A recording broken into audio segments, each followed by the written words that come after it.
Wassalatu wassalamu ala sayyidina Rasulillah wa ala alihi wa sahbihi wa man walah wa la hawla wa la quwwata illa billah.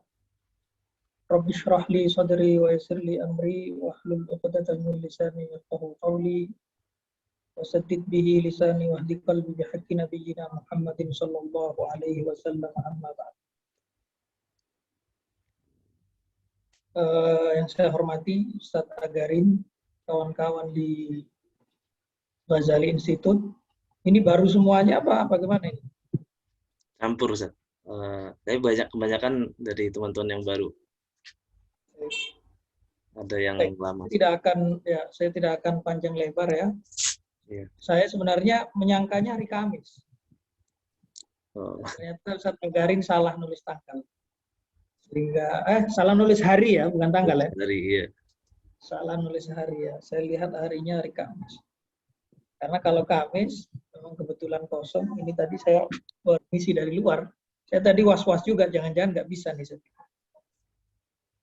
Karena saya harus ngisi kultum tarawih juga. Baik, temanya adalah tentang Imam Al-Ghazali, ilmu kalam dan Al-Azhar ya. Memang karena semuanya di sini adalah mahasiswa Al-Azhar ya, abna Al-Azhar, maka memang penting untuk mengetahui ittijah Al-Azhar itu dalam atau terkait dengan akidah. Sehingga kita ini, atau bahasanya kawan-kawan itu ketika lulus dari Al-Azhar, tidak menjadi anak yang durhaka begitu. Bahasanya seperti itu ya, bahasa kawan-kawan ya. Jadi LC Al-Azhar atau MA Al-Azhar atau Doktor Al-Azhar, tapi tidak tahu manhaj Al-Azhar itu apa. Sehingga ini kita penting ya untuk mengetahui. Memang tepat seperti apa yang dituliskan di dalam judul atau di dalam tema, Al-Ghazali, ilmu kalam, dan Al-Azhar. Ini kalau dalam sebuah artikel ilmiah ini jadi kata kunci. Al-kalimat al-miftahiyah. Di ketiganya tidak bisa dipisahkan. Bahwa Imam Ghazali ini menjadi saksiyah, menjadi sosok yang sangat lengkap dalam mewakili Ahlus Sunnah wal Jamaah. Jadi kalau kita lihat definisi atau pengertian Ahlus Sunnah wal Jamaah, kalau menurut Al-Azhar dan menurut Ahlus Sunnah wal Jamaah adalah ketika akidahnya antara Asy'ari dan Maturidi, kemudian di dalam fikih dia mazhabi, dan di dalam tasawuf dia Al-Ghazali atau Junaid. Nah ini Imam Ghazali ini mempresentasikan 3 klaster itu. Imam Ghazali mempresentasikan 3 klaster itu. Imam Ghazali di ranah akidah, Imam Ghazali itu imam. Artinya memang di dalam studi ilmu kalam atau akidah Ahlus Sunnah wal Jamaah Asy'ariyah, Imam Ghazali itu salah satu tokoh atau pioner utama. Sama seperti guru beliau yaitu Imam Ahromen, Imam Juwaini ya. Itu adalah pioner dalam kajian-kajian kalam Asy'ari. Ya, kitabnya tentu saja banyak sekali ya. Seperti mungkin yang sudah familiar ya di kalangan pelajar, di kalangan mahasiswa. Seperti Al-Iqtisad fil I'tiqad dan lain sebagainya. Dan yang terakhir misalkan Iljamul Awam, sehingga banyak orang menyangka Imam Ghazali ini mauqif atau sikapnya terhadap ilmu kalam ini mutaraddid ya.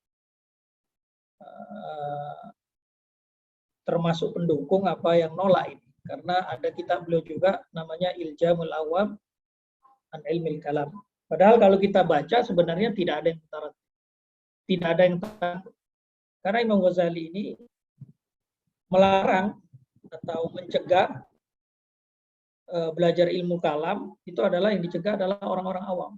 Ulamanya ya tentu saja tidak, karena Imam Ghazali ini justru ada orang yang sangat pakar ilmu kalam dan sangat pakar ilmu mantik ya, sebagai pisau analisa dari seluruh ilmu, utamanya ilmu kalam. Tanpa ilmu mantik, ya kita akan tumpul ya di dalam menganalisa ilmu kalam. Nah, itu dalam akidah Imam Ghazali ada pionir. Begitu juga dalam fikih madhabi. Imam Ghazali ini juga adalah pionir.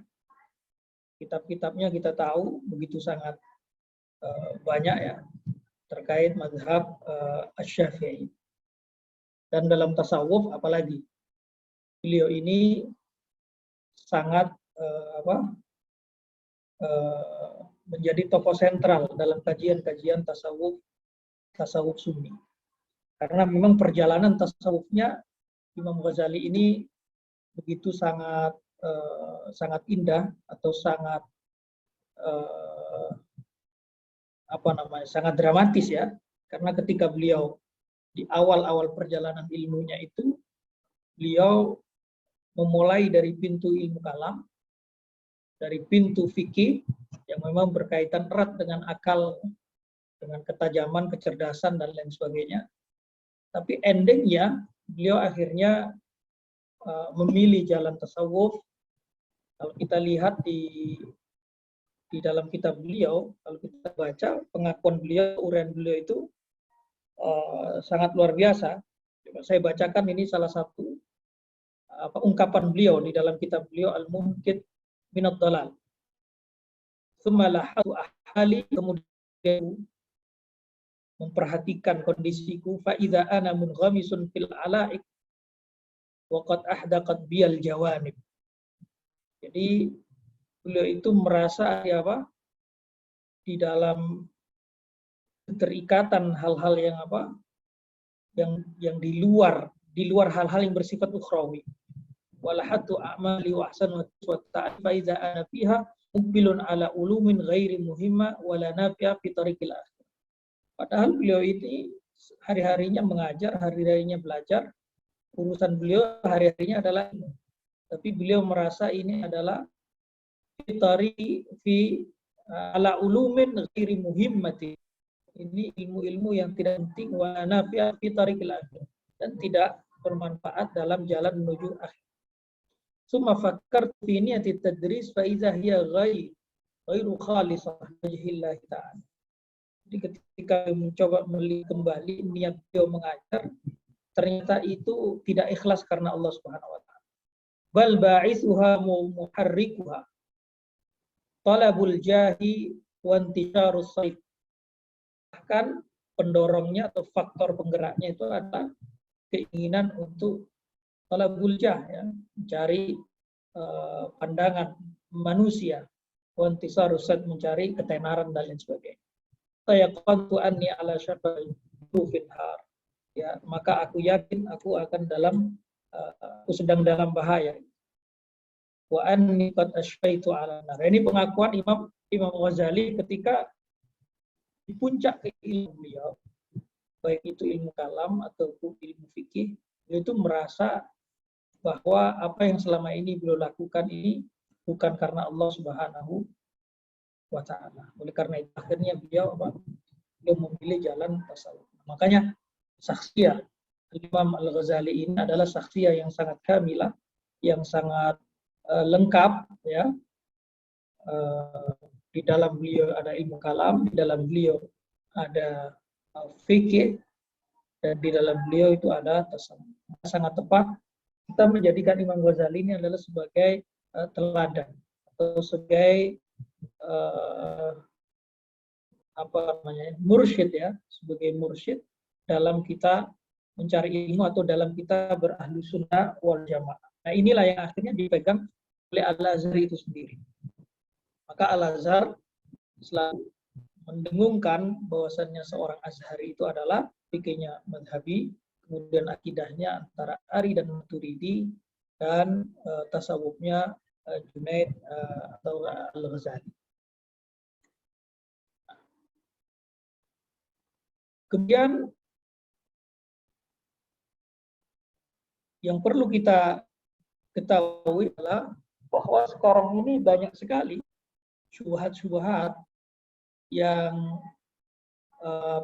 yang dimunculkan, yang didengungkan agar seseorang itu tidak mempelajari ilmu kalam, menjauhkan orang dari ilmu kalam. Bahkan mereka menjadikan Imam Ghazali sebagai alat dalam terkutip ya untuk mengkampanyekan akan terlarangnya belajar ilmu.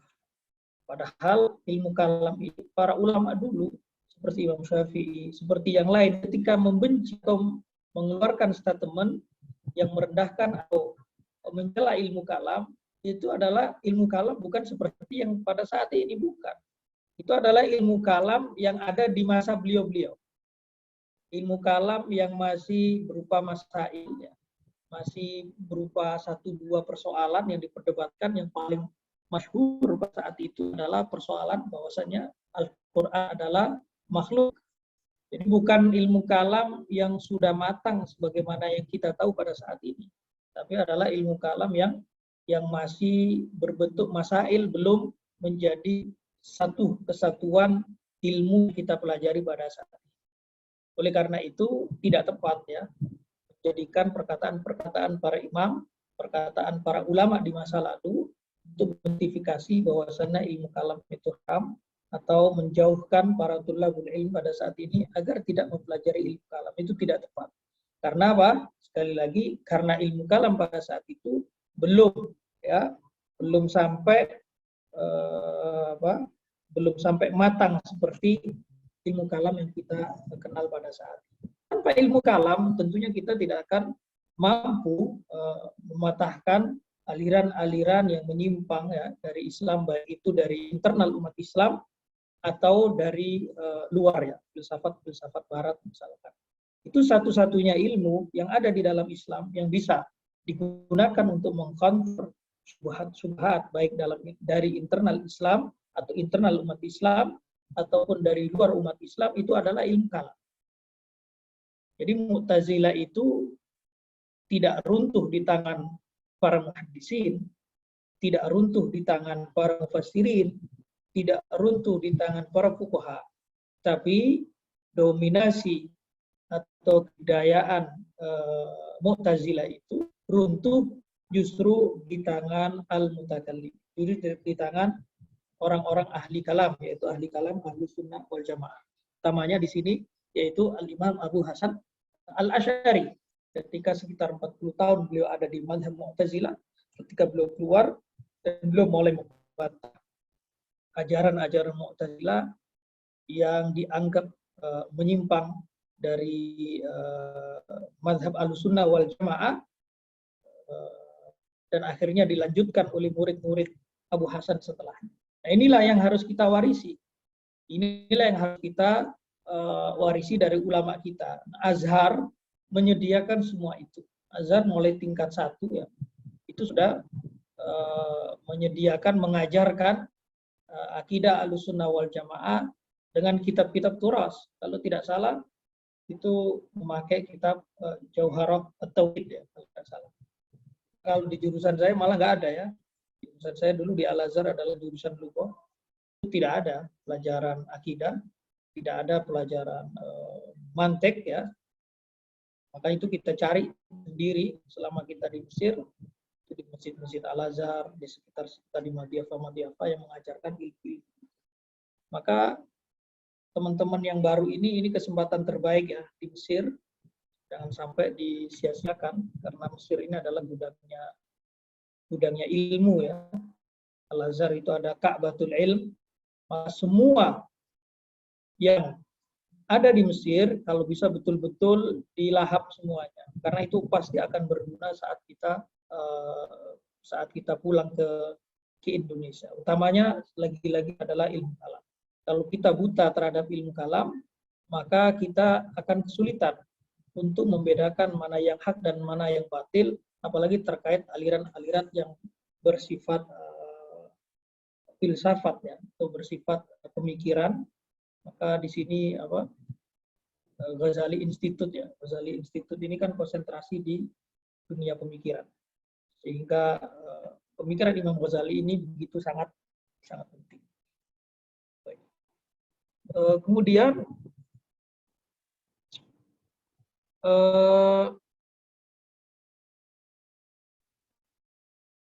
Imam Ghazali ini juga yang perlu kita teladani ya dari Imam Ghazali. Imam Ghazali ini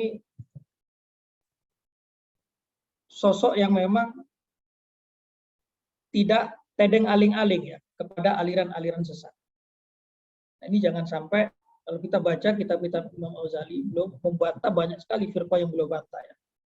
Baik itu filsafat atau batiniyah atau mungkin musyabbihah, musimah. Nah, inilah yang harus kita warisi. Jadi jangan sampai kita ini teladan kita ini adalah Imam Al-Ghazali, tapi dalam membantah akidah-akidah aliran-aliran yang menyimpang, aliran-aliran yang sesat, kita ini menjadi terlalu toleran begitu. Itu bukan toleran ya, itu namanya tidak tegas. Ini panjang sekali ya, waktunya saya kira. Di Mesir sudah jam berapa ini? Jam 4:40. Iya, betul. Kalian buka jam berapa? Masih lama. 7 kurang 10, Ustaz. Jam berapa? 7 kurang. 18.20. Masih lama ya? Masih lama, Ustaz. Hampir setengah 7. Oh, hampir setengah 7. Panas ya dia sekarang di sana? Dingin lagi, sekarang agak dingin. Oh, dingin. Tapi udah masuk musim panas, tapi ya agak dingin. Baik. Al-Imamul Ghazali ini, jadi Imam Suyuti itu punya sebuah bait syair yang beliau itu menghitung atau menyebutkan para mujaddid di setiap masanya. Dan Imam Ghazali ini disebut yaitu di kurun ya, di abad kelima itu Imam Ghazali disebut satu-satunya. Saya coba bacakan sebuah syair yang ditulis oleh Imam Suyuti. Alhamdulillahil azimil minna al-manihil fadla li ahli sunnah thumma salatu wassalamun ala nabiyyin dinuhu la yandaris. Laqad atta fi khabarin mushtahir rawahu kullu hafidin mu'tabir. بأنه في رأس كل مئة يبعث ربنا لهذه الأمة منا عليها عالما يجدد دين الهدى لأنه مجتهد. Nah, ini adalah nama-nama mujtahid di setiap 100 tahun. Nah, karena Rasulullah itu pernah bersabda bahwasanya setiap 100 tahun umat ini memiliki mujaddid. Fakana indal mi'ati ula Umar Khalifatul Adli bi ijma'in waqar. Di mi'ah yang pertama, di 100 yang pertama itu adalah Umar bin Abdul Aziz. Ya. Wasyafi'i kana inda tsaniyati lima lahu min al-ulum as-samiyati. Di 100 yang kedua itu adalah Imam Asy-Syafi'i. Ini menurut Imam Suyuti ya. Ini bait syairnya ini ditulis Imam Asy-Syafi'i. Wa ibnu Surayj salisul a'immah wal Asy'ari yu'addahu man amma. Di abad yang ketiga itu ada dua nama yang disebutkan Imam Suyuti, yaitu Ibnu Surayj yang dijuluki dengan Asy-Syafi'i As-Shaghir ya, pakar mazhab Syafi'i, wa ibnu Surayj, dan disebutkan juga Al-Asy'ari yaitu Imam Abul Hasan Al-Asy'ari. Wal baqilani rabi'un aw sahlun aw isfirayaini qad hakau. Di abad yang keempat itu ada tiga nama, Imam Baqilani, Imam Sahal, Imam Isfirayain. Kemudian wal khamisuna ini yang ke abad kelima ini, di masa Imam Al-Ghazali. Wal khamisul habruhu Ghazali wa adduhu ma fihi min jidal. Jadi di abad ke-5 itu adalah Imam Al-Ghazali, dan ini tidak ada perdebatan.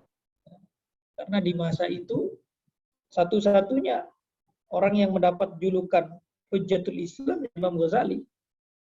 Karena Imam Ghazali ini setiap debat dengan siapapun di zamannya nggak pernah terkalahkan.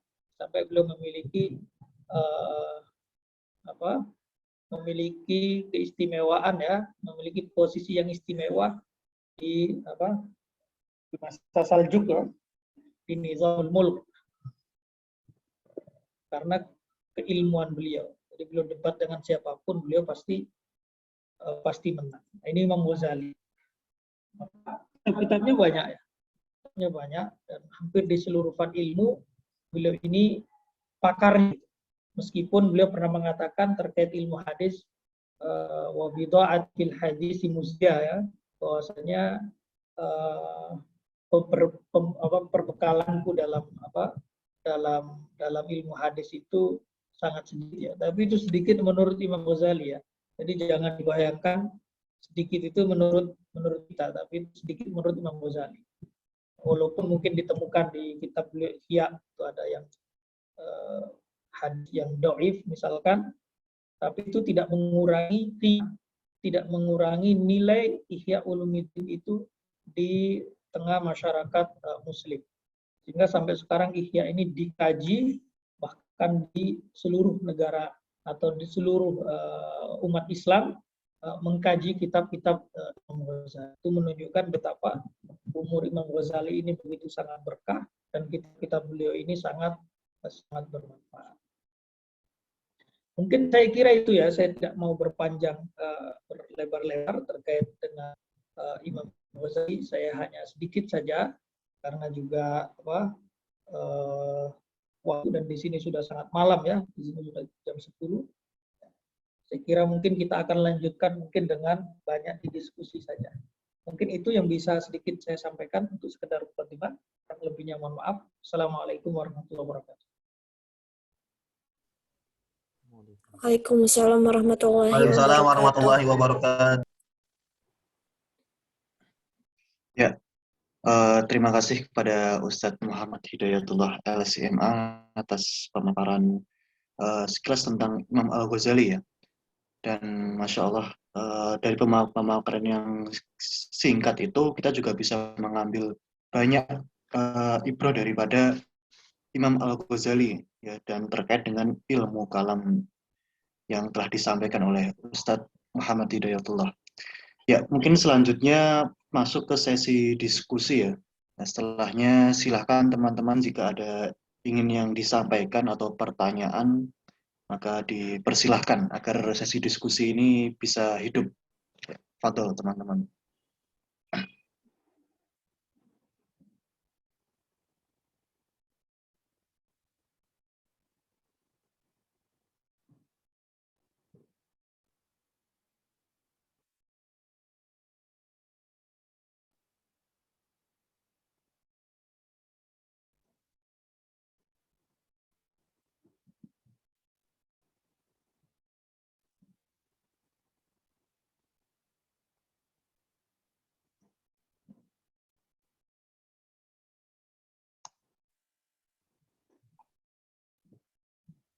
Ya, apa ada pertanyaan dari teman-teman atau apa yang ingin disampaikan sebagai bahan diskusi?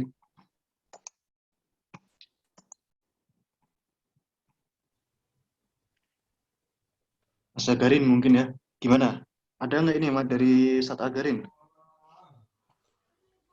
Ya, coba ingin bertanya.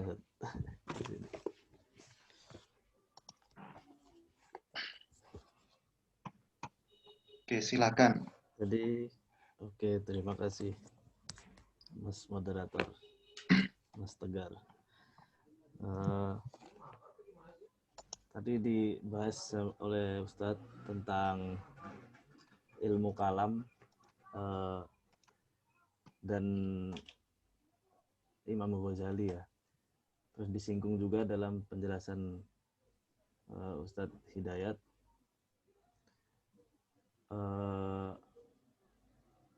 Imam Ghazali termasuk orang yang mengkritik ahlul kalam di zamannya, gitu. Nah, yang ingin saya tanyakan, bagaimana kita mengkorelasikan Imam Ghazali mengkritik ahlul kalam, tapi beliau juga istilahnya peran beliau besar gitu dalam ilmu kalam itu sendiri sampai dipelajari sampai sekarang, gitu. Beliau mengkritik, tapi sebenarnya dari pandangan beliau sendiri seperti apa terhadap urgensi ilmu kalam itu, gitu. Yang mana, ya, tadi banyak syubhat-syubhat yang dilontarkan terhadap ilmu kalam agar mungkin lebih banyak negatif gitu ya, negatif kesan, supaya atau terkesan negatif gitu dalam mempelajari ilmu kalam gitu, sampai ada yang mengharamkan dan sebagainya. Itu gimana mengharmonisasi antara itu tadi, Imam Ghazali yang beliau sendiri yang mengkritik ahlul kalam, tapi pemikiran kalamnya juga kuat gitu ya, Imam Ghazali. Kemudian yang kedua, ada juga syubhat yang dilontarkan juga terhadap Imam Ghazali, bahwasanya beliau memilih untuk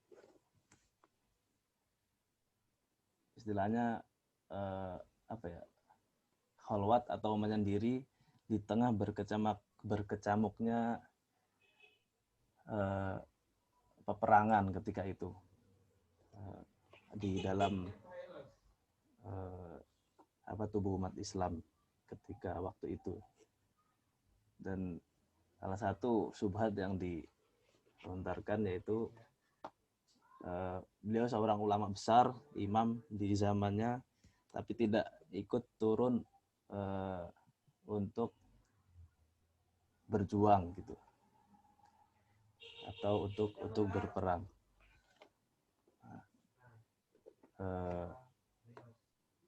Bagaimana kita bisa menjawab syubhat itu dan memahamkan gitu tentang latar belakang dan keputusan Imam Ghazali yang lebih mengutamakan untuk berkontemplasi lebih lanjut dalam menyelesaikan solusi umat gitu, umat Islam di kala itu. Mungkin itu yang ingin saya tanyakan, dua hal itu.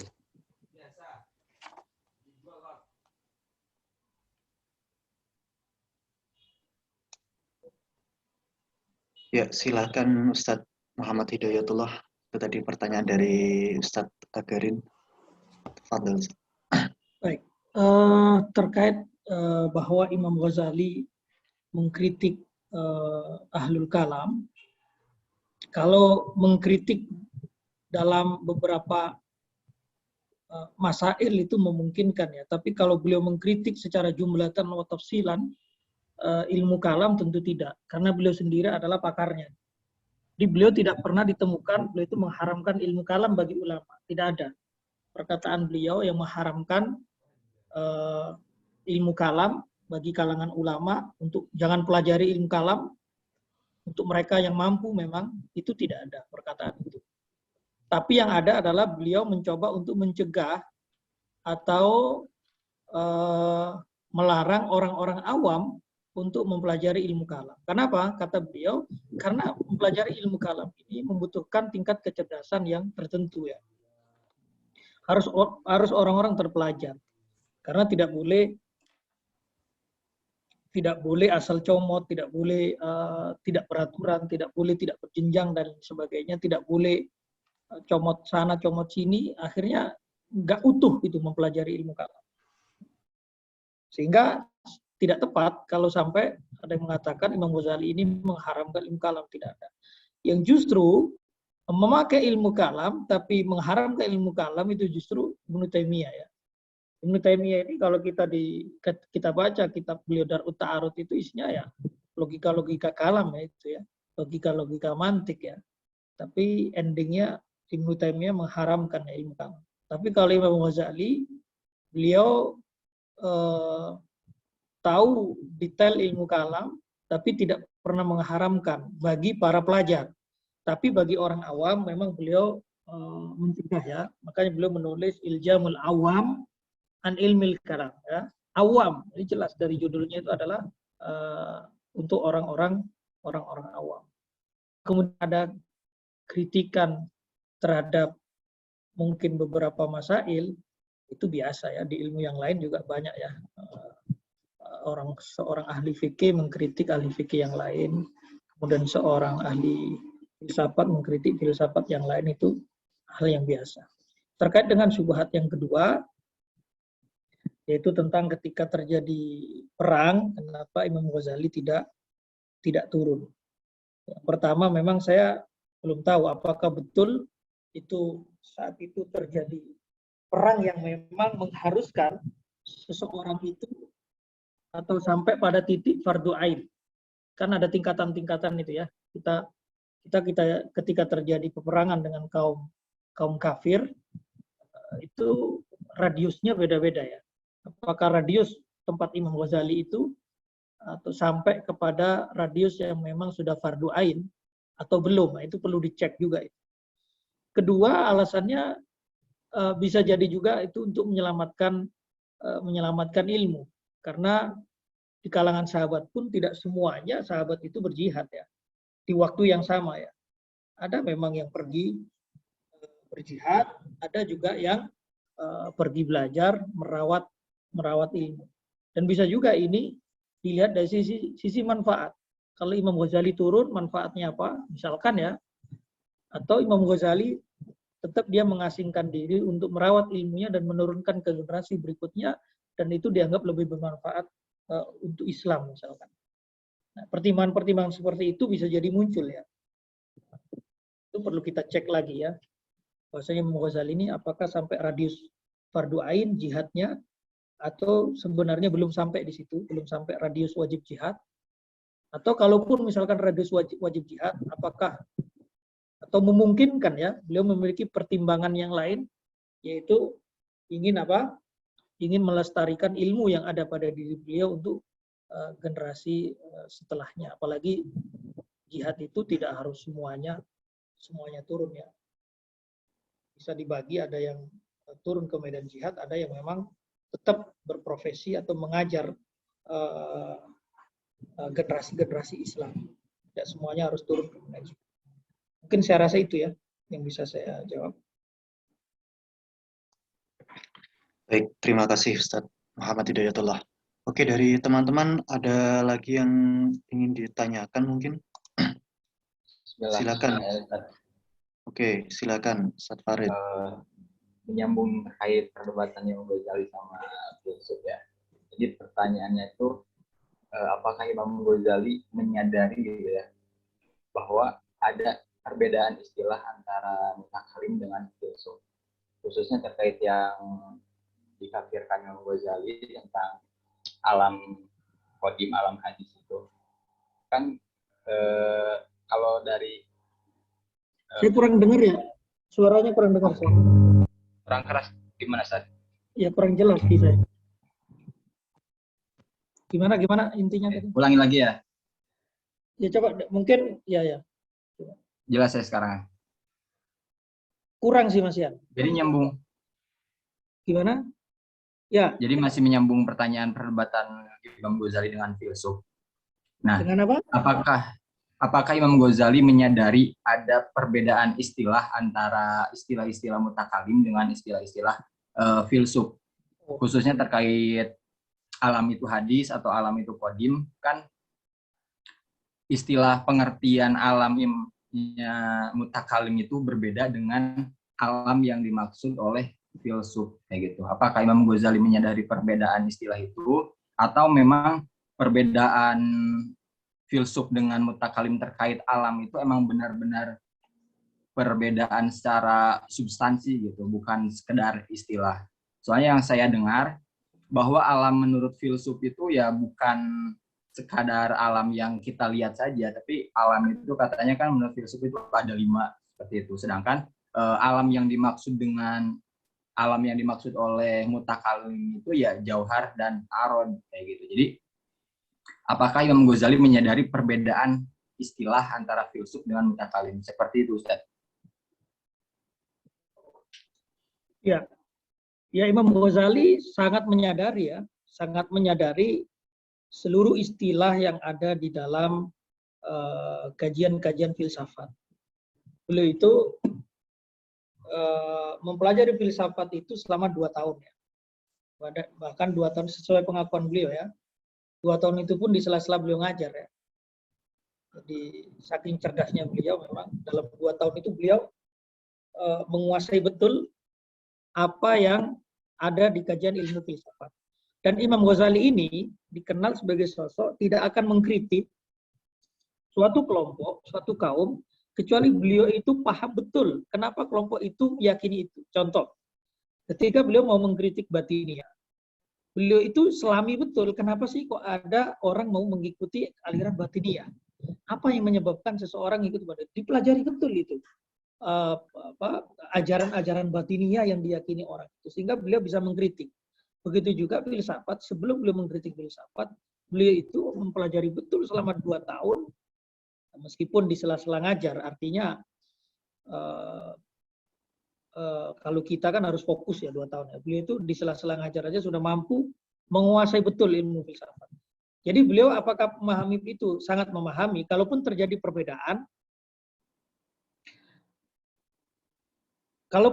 perbedaan, Imam Ghazali itu melihat bukan di hanya kulit perbedaannya saja, tapi beliau itu melihatnya dari sisi begini. Kalau alam menurut mutakallim atau menurut kita umat Islam itu kan kullu ma siwallah. Segala sesuatu selain Allah, jauhar, arad dan lain sebagainya, itu adalah alam. Itu adalah alam. Nah, Imam Ghazali berpatok pada ini. Berpatok pada kaidah asas ini.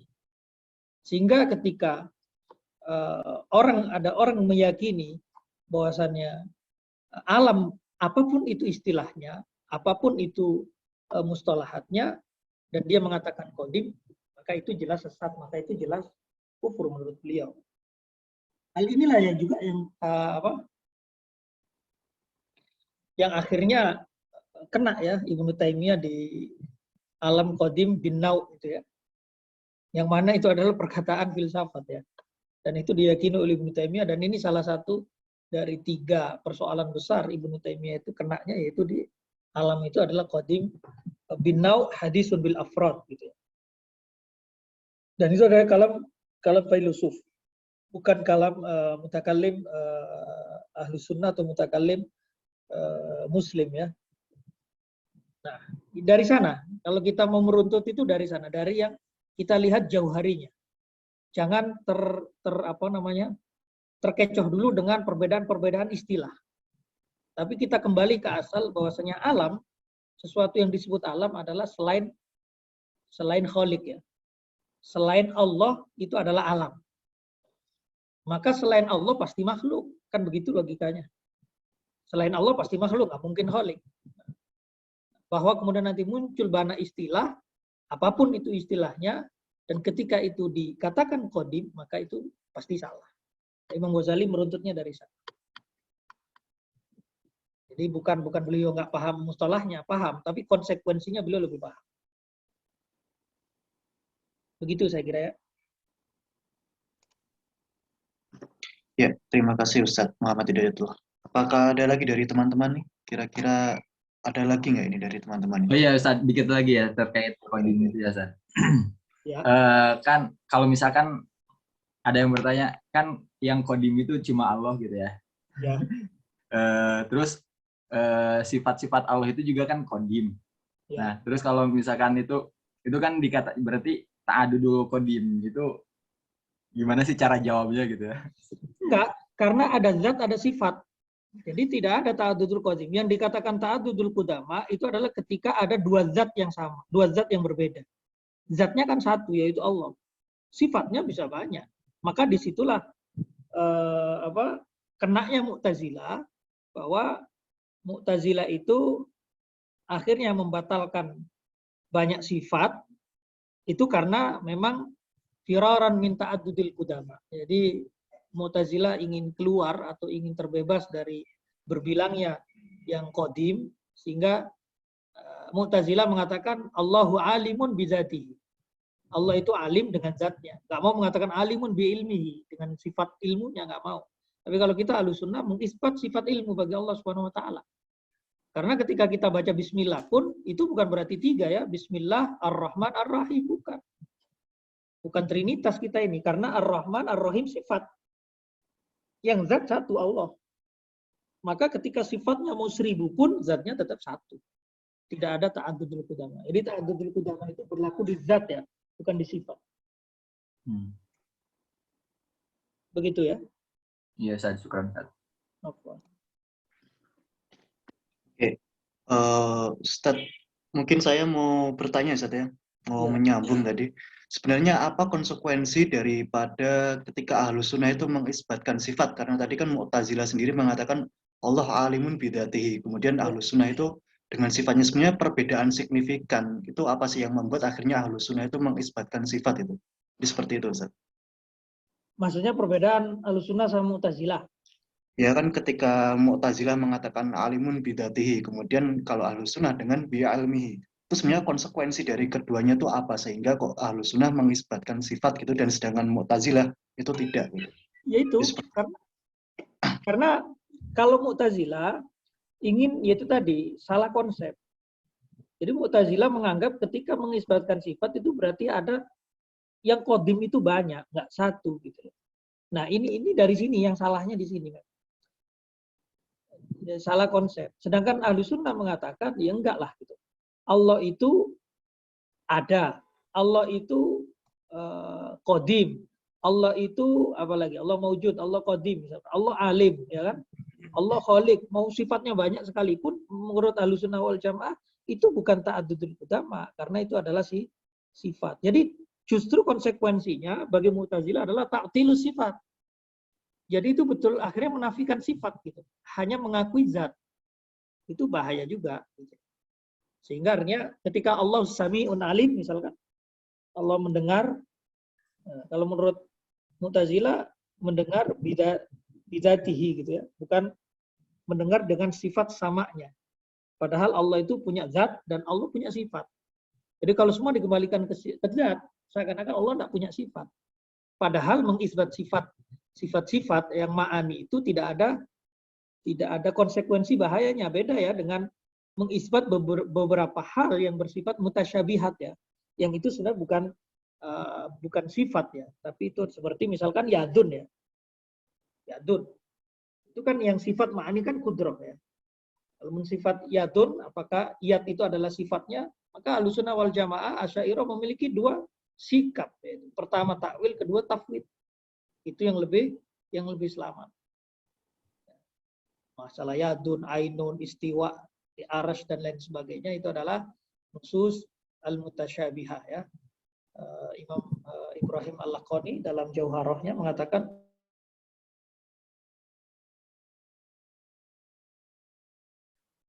kalau menemukan yang mutasyabih takwil ataupun tafwid.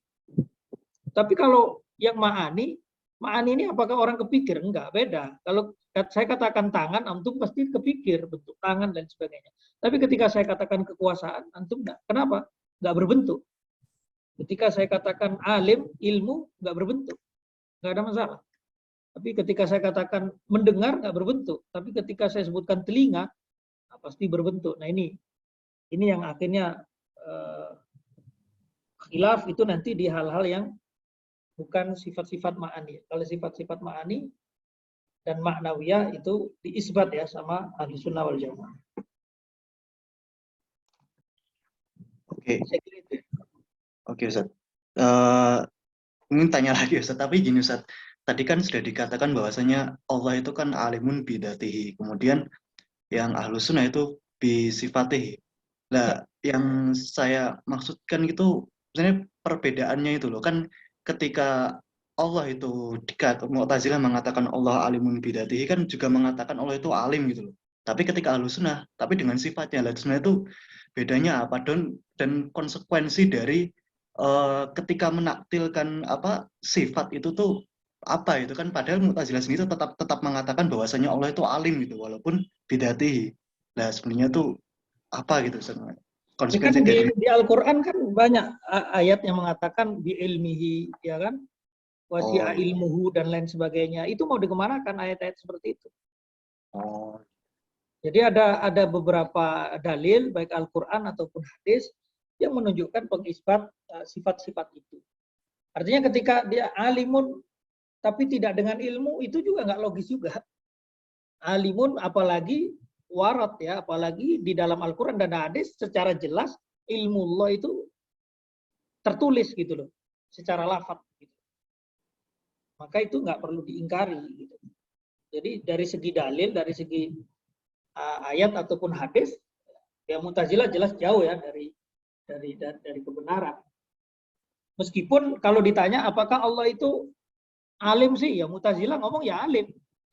Secara ini kan itu kan yang antum maksud, bahwasanya Mu'tazilah ngakuin non alim. Cuman Mu'tazilah nggak ngakuin ilmunya. Nah di sini yang problem itu di sini ya. Kenapa Anda mengakui Allah alim tapi nggak mengakui ilmu Allah gitu?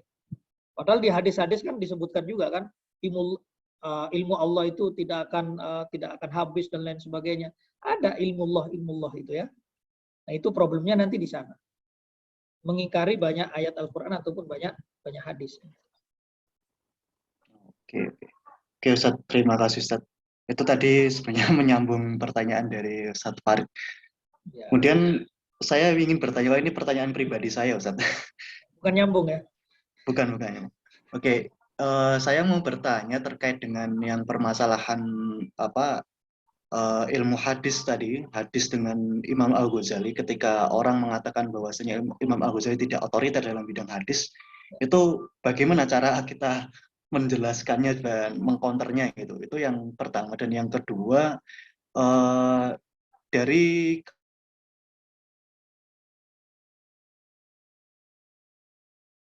kemunduran Islam itu sendiri.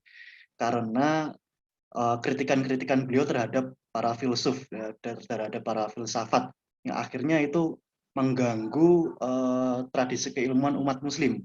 Akhirnya umat muslim itu dengan ihya-nya justru meninggalkan istilahnya ilmu-ilmu akliyah dan filsafat yang menyebabkan kemunduran. Itu juga bagaimana kita menjawabnya, padahal yang kita tahu itu bahwasanya Ihya Ulumuddin justru bisa melahirkan generasi-generasi yang cemerlang ya. Kalau kita sering dengar seperti katakanlah Sultan Salahuddin itu juga katanya beliau juga terlahir dari didikan madrasah-madrasah dengan Ihya Ulumuddin. Dan itu yang pertanyaan terakhir saya juga terkait dengan di situ. Ketika bahwasanya dulu Imam Al-Ghazali ketika perang salib itu tidak ikut perang, cuman kemudian beliau menulis Ihya Ulumuddin, dan yang dari situ saya sering mendengar bahwasanya dari kitab Ihya Ulumuddin itu justru lahir generasi-generasi seperti Sultan Salahuddin yang akhirnya membebaskan Baitul Maqdis, itu terinspirasi dari madrasah-madrasah atau hasil dari didikan madrasah-madrasah dengan Ihya Ulumuddin gitu Ustaz. Tetapi saya tidak menemukan bahwasanya literatur lebih lanjut atau penjelasan lebih lanjut sejauh mana sih keterpengaruhan generasi-generasi seperti Nuruddin Zanggi dan Salahuddin Al-Ayyubi ini dengan Ihya Ulumuddin itu. Barangkali Ustadz bisa menjelaskan lebih jauh itu keterpengaruhan seperti itu. Karena ini sangat masyhur sekali gitu, seolah-olah memang Ihya Ulumuddin itu dengan generasi-generasi Nuruddin Zanggi dan Sultan Salahuddin ini sangat berkaitan, dan mereka ini dilahirkan dari didikan-didikan Ihya Ulumuddin gitu. Ya memang Ihya Ulumuddin mempengaruhi secara ijmal pasti, bahkan sampai sekarang pengaruhnya memang luar biasa. Tetapi sejauh mana sih sebenarnya pengaruh Ihya Ulumuddin itu terhadap generasi-generasi yang pada akhirnya membebaskan Baitul Maqdis itu sendiri? Ya itu mungkin pertanyaan dari saya 3 itu tadi Ustaz. Syukran. Yang pertama adalah terkait hadis ya, terkait hadis Imam Al-Ghazali. Tadi sudah sempat saya singgung bahwasanya memang belum mengakui sendiri ya, wabidha'ati fil hadisi musja ya, bahwasanya terkait ilmu hadis beliau itu minim gitulah, minimalis begitu. Tapi itu perkataan seorang imam besar ya, imam besar yang bukan yang kaleng-kaleng ya. Artinya sedikitnya Imam Ghazali itu mungkin melebihi profesor hadis pada saat ini gitu. Sedikitnya Imam Ghazali, karena takaran Imam Ghazali tentu beda ya dengan takaran kita. Bisa jadi itu adalah sifat tawaduknya beliau. Karena bahkan orang yang dikenal sebagai muhaddis pun, kita jangan Imam Ghazali dulu lah. Yang dikenal sebagai ahli hadis misalkan, dalam persoalan hadis saja antara tad'if dan tashihnya saja mereka berbeda-beda. Karena itu ijtihadi. Ya kan? Terjadi pertentangan, perbedaan antara ahli sendiri itu hal yang biasa. Artinya apa? Bisa kita pahami perkataan Imam Ghazali itu adalah bentuk ketawaduan atau bentuk ketidakpuasan dengan ilmu hadis yang beliau miliki.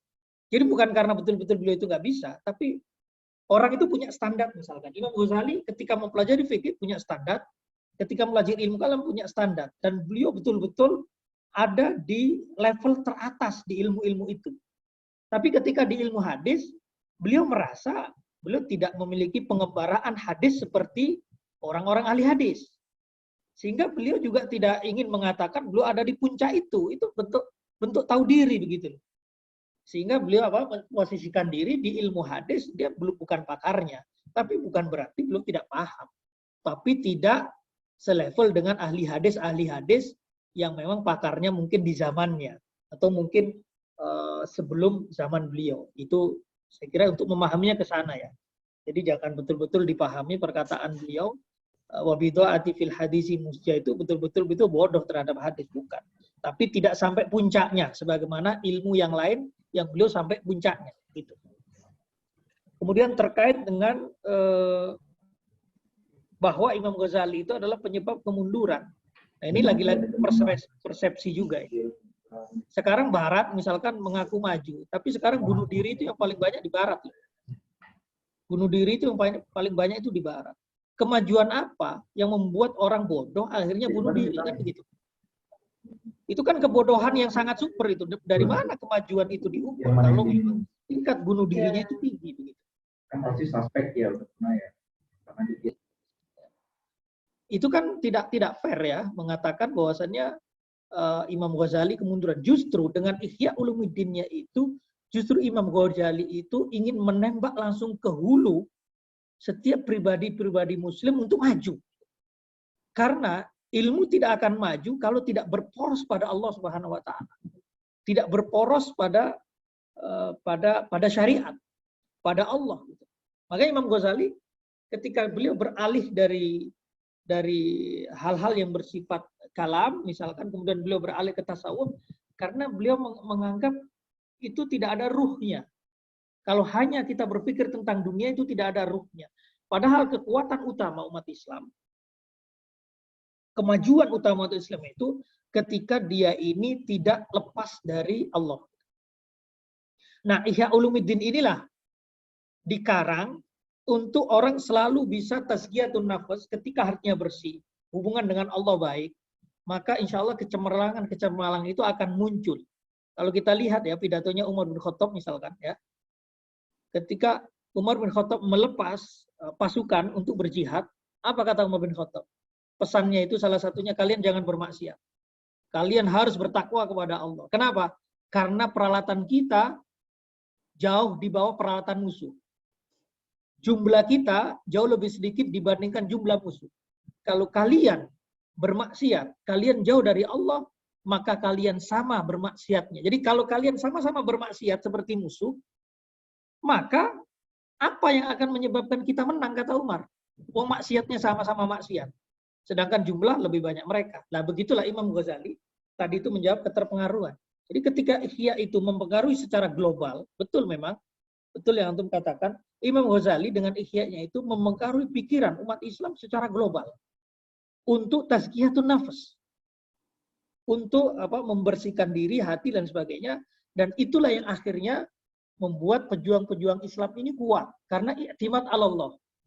Jadi keberpegangan mereka kepada Allah, kepercayaan mereka kepada Allah ketika tinggi, maka kemenangan itu dapat diraih, kecemerlangan itu dapat diraih. Nah, disitulah pentingnya ilmu tasawuf atau ilmu ruh atau ilmu tazkiyatun nafas ya. Jadi sehingga dalam kondisi titik nadir pun, misalkan dia senjata dirampas musuh misalkan, kemudian semuanya sudah habis, ketika dia punya keyakinan saya memiliki Allah, itu secara ruh, secara maknawi itu masih kuat dia. Beda dengan orang yang secara ruh itu dia lemah. Ketika ditimpa masalah sedikit bisa bunuh diri dia. Jadi tingkat keputusasaannya itu tinggi. Nah, justru inilah jihadnya Imam Ghazali, yaitu jihad secara nafas ya, jihad secara kejiwaan. Sehingga makanya tidak heran ketika kita melihat Muhammad Al-Fatih, ya kan? Muhammad Al-Fatih berkali-kali dia mau menaklukkan Konstantinopel, nggak berhasil-berhasil. Apa yang terjadi? Ketika beliau berguru kepada Aqsh Syamsuddin, guru beliau, guru tasawuf beliau, diolah itu hatinya, lebih tulus, lebih ikhlas, lebih tawajuh kepada Allah, maka kekuatan itu akan berlipat-lipat. Karena malaikat yang akan membantu perjuangan umat Islam. Tapi kalau kita iktimat alal maddiyah, kita terlalu berpegang pada maddiyah, ya nggak ada bedanya kita dengan para falsafah maddiyah. Jadi tidak mempercayai apa yang wara al-maddah, ya, hanya percaya materialis ya, aliran materialis. Percaya apa yang dia lihat saja. Dia nggak percaya pada agama, dia nggak percaya pada siksa alam kubur, dia nggak percaya pada akhirat, bahkan dia nggak percaya akhirnya kepada Tuhan. Itu kekuatannya pasti. Nah, kalau kita baca Al-Quran kan begitu kan, yumdinkum minas sama, ya kan, apa itu di dalam Al-Quran itu, jadi sampai diperbantukan para malaikat dan lain sebagainya dalam peperangan kan begitu. Imam Ghazali berangkat dari sana ya. Jadi sehingga ketika peperangan umat Islam itu mungkin kalah, mungkin yang bermasalah itu bukan soal senjata, mungkin yang bermasalah bukan soal jumlah saja, tapi mungkin secara hatinya umat Islam sudah jauh dari Allah Subhanahu Wa Taala. Nah ini sisi ini yang diperankan oleh Imam Al-Ghazali. Jadi ketika umat Islam secara tasawuf, secara ilmu hati, secara ilmu batin, secara ilmu tazkiyatun nafs itu berkiblat dan banyak terpengaruh oleh Imam Al-Ghazali, maka disitulah peran Imam Ghazali dalam jihad-jihad umat Islam. Nah, mungkin itu yang bisa saya sampaikan ya. Oke, baik. Terima kasih Ustadz Hidayatullah. Oke, mungkin dari teman-teman apakah ada yang ingin ditanyakan lagi? Silahkan. Oke, tafadhol itu Ustadz Esas. Assalamualaikum warahmatullahi wabarakatuh. Waalaikumsalam.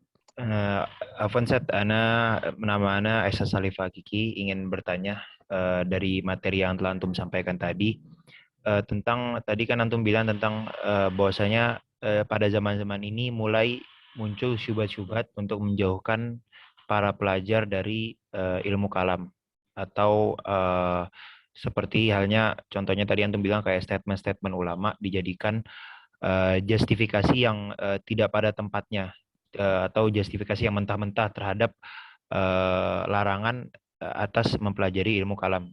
Karena tadi antum bilang sebabnya adalah bahwasanya ilmu kalam pada zaman dahulu dengan ilmu kalam yang ada di zaman sekarang itu berbeda. Nah, pengen nanya tentang, mungkin bisa lebih dirincikan perbedaannya ilmu kalam zaman dahulu sama sekarang. Mungkin itu aja mungkin. Syukron. Langsung saja ya, saya kasih contohnya ya. Jadi ketika Imam Asy-Syafi'i itu melarang ilmu kalam, kemudian karena Imam Syafi'i waktu itu berhadapan dengan siapa sih? Seperti siapa itu? Saya lupa jadi namanya ini ya. Jadi itu sebelum munculnya ahli-ahli kalam ahlu sunnah wal jamaah. Ya, orang berbicara tentang takdir, orang berbicara tentang Al-Quran ini makhluk. Bahkan kalau kita lihat Imam Ahmad bin Hambal sendiri itu, beliau itu dipenjara, bahkan dicambuk. Kenapa? Karena tidak mau mengatakan Al-Quran makhluk. Nah, ini saya kasih, jadi bil misal yattadihul maqal, kan begitu kan? Dengan permisalan, biar perkataan itu jelas. Jadi Imam Ahmad misalkan, Imam Ahmad ini beliau di penjara di era Mu'tazilah ya, di kekuasaan era Mu'tazilah, kemudian dicambuk juga. Kenapa? Karena Imam Ahmad tidak mau mengatakan Al-Quran adalah makhluk. Ketika Imam Syafi'i ditanya yang sama, beliau mengatakan At-Taurat, Zabur, Injil, Al-Quran, 4 ini adalah makhluk, sambil beliau melambaikan 4 jarinya. Akhirnya selamat beliau dari hukuman Mu'tazilah. Kenapa? Karena dianggap mau mengatakan bahwasanya 4 kitab suci itu adalah makhluk. Padahal menurut Imam Syafi'i, beliau tidak berniat 4 kitab suci itu makhluk. Tapi beliau mengatakan bahwasanya 4 jarinya ya, dalam hati itu beliau berniat mengatakan 4 jari ini adalah makhluk. Karena menurut Ahlussunnah wal Jamaah, ya, Al-Quran adalah kalamullah. Al-Quran adalah kalamullah, bukan makhluk. Kalam adalah sifat Allah. Makanya dinamakan ilmu kalam, salah satunya adalah mengatakan Karena perdebatan paling sengit di masanya itu adalah perdebatan tentang kalamullah. Sampai ulama dipenjara, dicambuk, dan lain sebagainya, karena perdebatan tentang kalam Allah. Ahlussunnah, bahkan Imam Syafi'i, nggak mungkin mengatakan Al-Quran itu adalah makhluk. Karena nggak mungkin mengatakan sifat Allah adalah makhluk. Sifat Allah itu qadim. Nah, kembali kepada kaidah yang awal tadi. Nggak mungkin sifat Allah itu makhluk. Karena kalau makhluk udah pasti hadis. Udah pasti hadis, bukan qadim. Udah pasti baru. Artinya hadis berarti ada yang menciptakan. Masa Allah menciptakan sifatnya sendiri? Ya enggak lah. Allah itu sifat dan zatnya itu qadim dua-duanya. Ya. Nah, itu adalah perbedaan ya. Nah, di zaman itu belum ada sebenarnya ulama, contoh Imam Bukhari misalkan, era setelah Imam Syafi'i ya. Imam Bukhari itu mengatakan lafzi bil Quran makhluk. Imam Bukhari ya. Ucapan saya terhadap Al-Quran itu makhluk. Ya. Tapi kalau Al-Qurannya sendiri itu bukan makhluk. Nah, sehingga yang ada dulu di zaman a'immah yang mencela ilmu kalam itu adalah masail-masail. 1-2 seperti itu. Jadi belum menjadi satu kesatuan ilmu yang sempurna, yang terbab-babkan ya, jadi terpasal-pasalkan, yang seperti yang kita tahu pada saat ini, yang begitu rinci dan lain sebagainya. Karena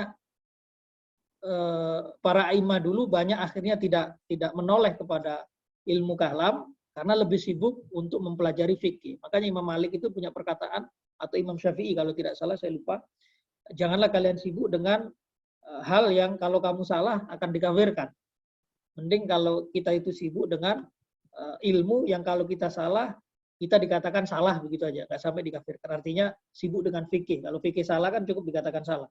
Tapi kalau soal akidah ketika salah itu kan dikafirkan. Karena soal kafir dan tidak kafir kalau akidah. Jadi para imam ini juga hikmah ilahiyah ya. Allah itu membagi ilmunya kepada tokoh-tokohnya. Tidak semua ilmu ada di Imam Syafi'i, tidak semua ilmu ada di Imam Malik itu. Allah menjadikan ilmu kalam Ahlussunnah wal Jamaah ini ada di tangan Abu Hasan Al-Asy'ari dan Abu Mansur Al-Maturidi. Begitulah Allah membagi-bagi ilmu. Ada setiap ilmu, setiap fan, likulli fannin rijaluhu. Setiap fan memiliki tokoh-tokohnya sendiri. Maka ketika sudah mulai matang di tangan Imam Abu Hasan Al-Asy'ari, kemudian diturunkan kepada murid-murid, ini yang akan menjadi kalam Ahlussunnah. Jadi kalam Ahlussunnah. Dan kata para ulama, seandainya Imam Syafi'i pun hidup misalkan di masa setelah ilmu kalam itu nadj, setelah ilmu kalam itu matang gitu, beliau tidak akan mengingkari ilmu kalam sebagai sebuah ilmu. Beliau tidak akan mengingkari ilmu kalam sebagai sebuah ilmu. Yang meskipun berpeluang, beliau itu akan berbeda di beberapa masail ilmu kalam. Nah, itu biasa. Sebagaimana di dalam ilmu fikih, di masail-masailnya akhirnya banyak mazhab kan.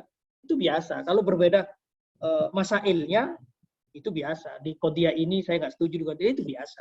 Tapi min haitsu huwal ilm, Imam Syafi'i tidak akan mungkin mengingkari kata para ulama. Saya kira begitu ya.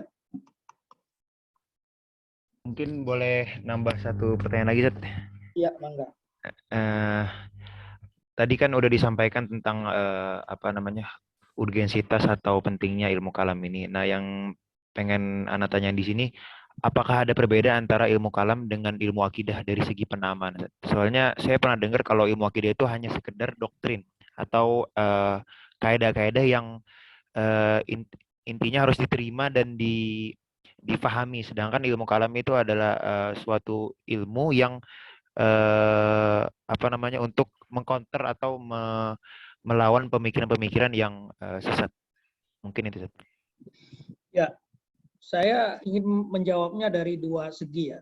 Yang pertama ingin saya katakan bahwasannya ilmu akidah, ilmu kalam, ilmu i'tiqad, ilmu usuluddin itu adalah satu ilmu. Itu dulu, satu ilmu. Jadi artinya itu muradif ya. Ilmu kalam itu ya ilmu akidah, ilmu kalam itu ya ilmu usuluddin. Ilmu kalam itu ya ilmu i'tiqad. Ilmu kalam itu dan ilmu keyakinan dan lain sebagainya ya. Itu nama saja, itu sama sebenarnya. Tapi kalaupun dibedakan, bisa juga dikatakan bahwasanya ilmu kalam itu ilmu yang lebih khusus ya. Kalau ilmu akidah tadi bersifat doktrin misalkan, itu mungkin yang dimaksud adalah ilmu akidah yang memang hal-hal yang tidak dibarengi dengan dalil-dalil logika, yaitu dalil-dalilnya hanya Quran, misalkan hanya sunnah, misalkan. Dan itu untuk internal umat Islam itu tidak ada masalah. Untuk orang-orang yang polos misalkan tidak ada masalah, tidak ada syubhat, ya tidak ada masalah. Tapi ilmu kalam itu memang kalau kita lihat definisinya, misalkan kita lihat di, kalau tidak salah, Ad-Duddin Al-Iji ya, dalam syarah mawaqifnya itu beliau mengatakan apa? Ilmu kalam itu adalah, definisinya adalah ilmun yuqtadaru ma'ahu ala itsbatil aqaidid diniyati bi iradil hujat wa daf'i syubah. Nah, ini kalau kita lihat definisi ilmu kalam itu adalah ilmu yang dengannya mampu untuk menetapkan akidah-akidah agama dengan dibarengi dengan hujjah-hujjah dan menolak syubhat. Jadi memang fokusnya ilmu kalam itu bukan hanya isbatul aqaid. Kalau isbatul aqaid ya dari Quran Sunnah begitu, tapi juga dengan hujjah, ada hujjahnya. Jadi ada 3 komponen ilmu kalam kalau dari definisi Imam Al-Iji ini. Yang pertama adalah isbatul aqaid, yaitu menetapkan akidah. Yang kedua adalah iradul hujjah, yaitu memberikan argumentasi yang mantap, ya, yang kuat. Yang komponen yang ketiga adalah daf'us syubah, yaitu menolak syubhat. Jadi kalau tadi dikatakan ilmu akidah itu lebih ke doktrin, ya bisa jadi karena mungkin itu hanya isbatul aqaid saja. Dengan hadis, dengan Quran, bisa jadi begitu maksudnya. Maksud orang yang mengatakan seperti itu. Tapi apakah dengan hujjah? Hujjah itu banyak-banyak cara ya, hujjah ya, bukan hanya Al-Quran dan dalil itu kan tidak hanya Al-Quran dan hadis ya. Bisa juga dalil bukan hanya nakliyah maksudnya, bisa juga ada dalil akliyah. Apakah akidah yang dimaksud tadi itu sudah terpenuhi hujjah-hujjah akliyahnya? Nah, kalau sudah terpenuhi ya ini berarti ilmu kalam. Karena ilmu kalam ini apa? Terkait akliyah. Wadufu syubhat, yaitu menolak syubhat. Saya kira saya bisa jawab dengan 2 hal itu. Yang pertama menurut saya itu adalah muradif ya. Itu sebenarnya nama yang sama. Atau kalaupun tidak diterima itu sebagai nama yang sama, maka akidah itu sifatnya umum, sedangkan ilmu kalam itu lebih khusus ya.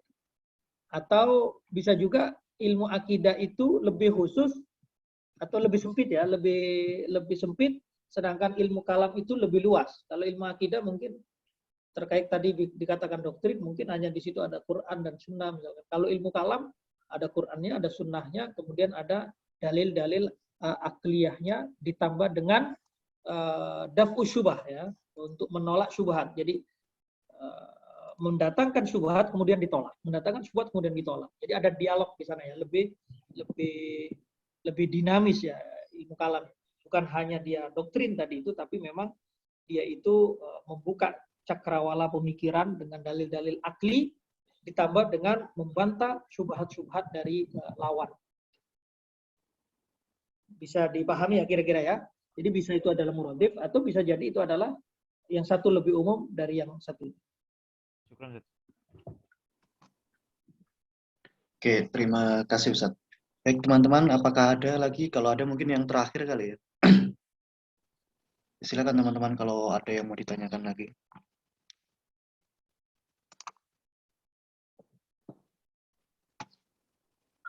Oke, Ustaz Taufik, silakan Ustaz. Baik, terima kasih atas waktunya, Ustaz Tegar. Mungkin saya akan bertanya dan berkaitan dengan pertanyaan kedua dari Ustaz Tegar tadi yang tentang perdebatan antara Ibnu Rushdi dengan Imam Al-Ghazali. Jadi tadi kan sempat dijawab bahwasanya memang para filsuf itu cenderung materialistik gitu. Dan Imam Ghazali memberi solusi bahwasanya kita sebagai seorang muslim itu harus mengedepankan unsur-unsur kerohanian atau unsur-unsur tasawuf agar kita bisa lebih selamat dan maju dari segi kehidupan. Nah, yang jadi pertanyaan, apakah memang para filsuf, khususnya para filsuf muslim seperti halnya Ibnu Sina, Al-Farabi, Al-Kindi itu memang terindikasi memiliki kecenderungan materialistik sebagaimana para filsuf non-muslim lainnya seperti itu. Dan apakah memang Ibnu Rushdi ini benar-benar menjadi salah satu faktor kenapa peradaban Barat itu bisa terlihat lebih maju daripada peradaban di saat ini. Seperti itu satu pertanyaannya. Ya, saya tidak bisa menjawab ya terkait Ibnu Rushd ya. Saya tidak begitu banyak baca terkait Ibnu Rushd. Hanya saja kalau kritikan-kritikan terhadap Imam Ghazali dari Ibnu Rushd mungkin itu apa ya? Banyak yang memang para ulama justru mengatakan Ibnu Rushd salah paham terhadap Al-Ghazali ya. Kalaupun kata Ibnu Rushd Ghazali salah paham terhadap falasifah, begitu juga yang membela Al-Ghazali mengatakan Ibnu Rushd salah paham tentang Al-Ghazali. Saya kira saya tidak cukup cukup bacaan terkait dengan Ibnu Rushd. Saya tidak bisa menghakimi ya antara keduanya.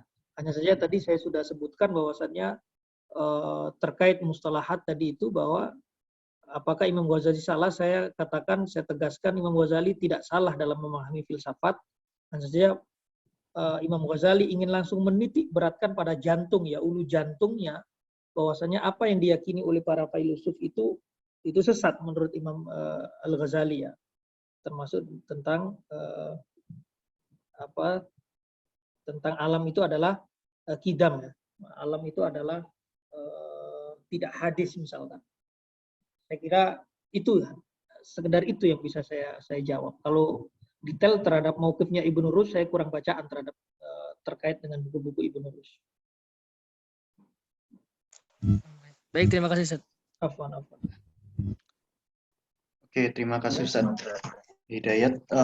Mungkin terakhir kali ya teman-teman, apakah ada yang ingin mau ditanyakan lagi gitu? Ini punyanya Mbak Sofa ini sepertinya harus di-mute sepertinya. Jadi sama kayak yang tadi pertama jarang kambuh, suka lebih ke suka makan pedas atau pedas mie. Minta tolong hostnya di-mute dulu kali ya.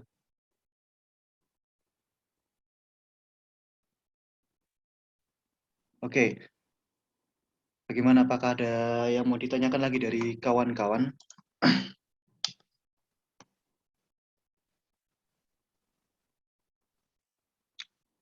Oke, kalau tidak ada mungkin kita cukupkan sekian ya Ustadz ya.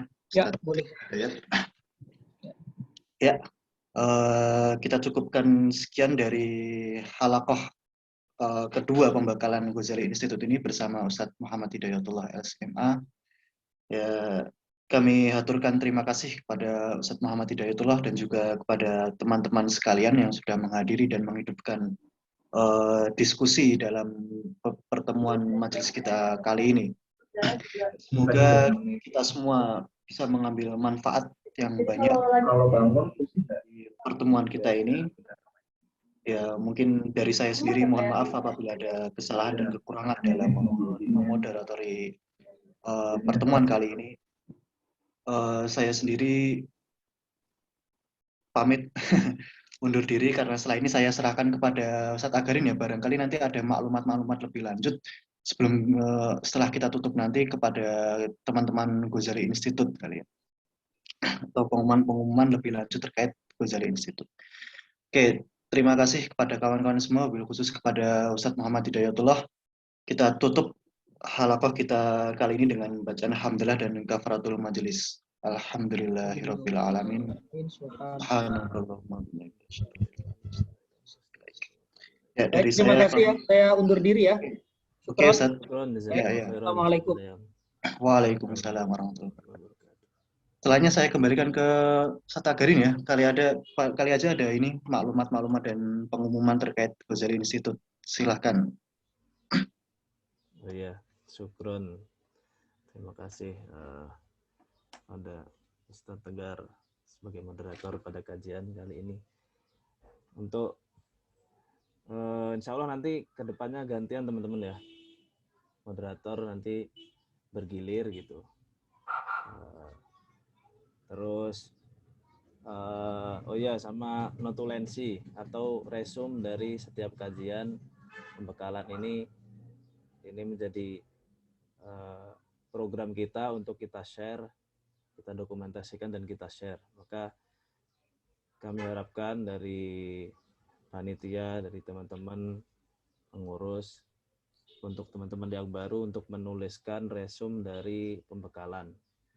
Setiap pembekalan dikumpulkan ke Ustadz Tegar untuk nanti kita dokumentasikan dan kita seleksi dari tulisan-tulisan antum, beberapa tulisan untuk kita share gitu di akun gitu. Itu aja ya teman-teman, nanti silakan langsung ditulis gitu. Yang kemarin ada beberapa yang belum mengumpulkan, nanti ditunggu untuk mengumpulkan tulisannya. Ini sebagai latihan. Ini untuk yang kemarin dikasih deadline aja kali Mas, gimana? Iya. Maksudnya di-share di akun tuh gimana? Dimasukin ke feed IG apa gimana? Enggak, di IG, di feed IG. Nanti yang penting teman-teman nulis, terus dikumpulkan kan. Terus nanti dari tulisan itu akan diseleksi lah gitu.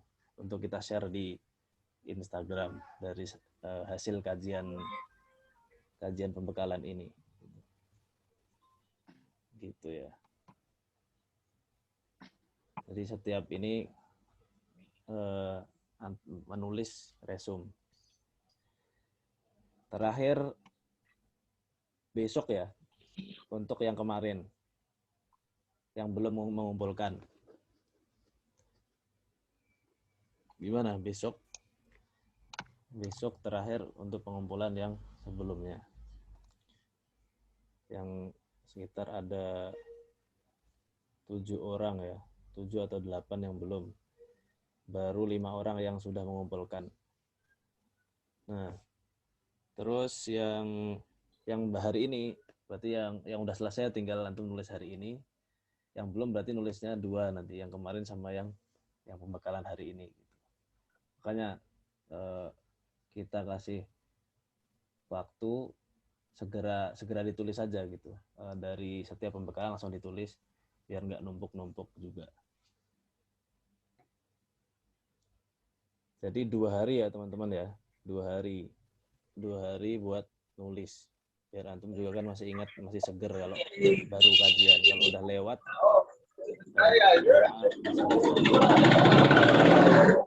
banyak yang terlewat juga. Gitu ya teman-teman ya. Nanti dikumpulkan tulisannya pakai Word ke sekretaris kita Tegar untuk kita seleksi nanti sama teman-teman kajian dan kita share, kita serahkan ke tim media. Mungkin itu aja dari saya. Setelah ini kita cukupkan. Maaf, terkait resume ya. Iya. Halo. Ya Ustaz Taufik. Terkait resume, jadi memang itu sudah kita budayakan dari tahun lalu ya, sejak kita dulu pembekalan. Kalau yang dulu angkatan Ana sama Agarin sama teman-teman yang lain yang lama itu, kita dulu pembekalan ada sekitar 8. Nah itu memang kita diwajibkan untuk membuat resume. Nah selain untuk diseleksi dan untuk dipublikasikan di sosial media Ghazali Institute, itu juga diwajibkan karena memang agar para peserta pembekalan ini bisa berpartisipasi aktif dalam pembekalan dan juga agar kita bisa benar-benar mengambil istifadah dari pembekalan yang telah dilaksanakan.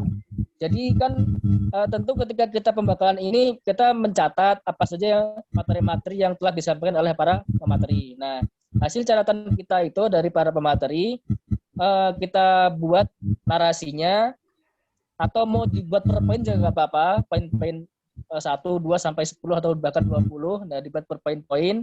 Nah, nanti ya dari hasil notulensi materi pembekalan itu bisa dikumpulkan sebagai resume. Jadi biar lebih gampangnya, setiap kali pelaksanaan pembekalan silakan antum-antum tuliskan hasil tulisannya masing-masing dari antum. Nah, kemudian nanti dari setiap poinnya itu bisa antum narasikan dalam bentuk paragraf seperti itu. Jadi bisa dimerojah lagi materinya, kemudian setelah itu dibuatkan resumenya gitu. Biar teman-teman benar-benar bisa mengambil istifadah dari setiap materi pembekalan yang telah dilaksanakan. Kurang lebih seperti latar belakangnya. Ya. Seperti itu teman-teman. Kenapa dibuat resume? Bisa dipahami ya teman-teman ya? Oke. Bisa Ustaz. Oke, sip. Terima kasih semuanya hadirannya. Silakan bisa meninggalkan Zoom.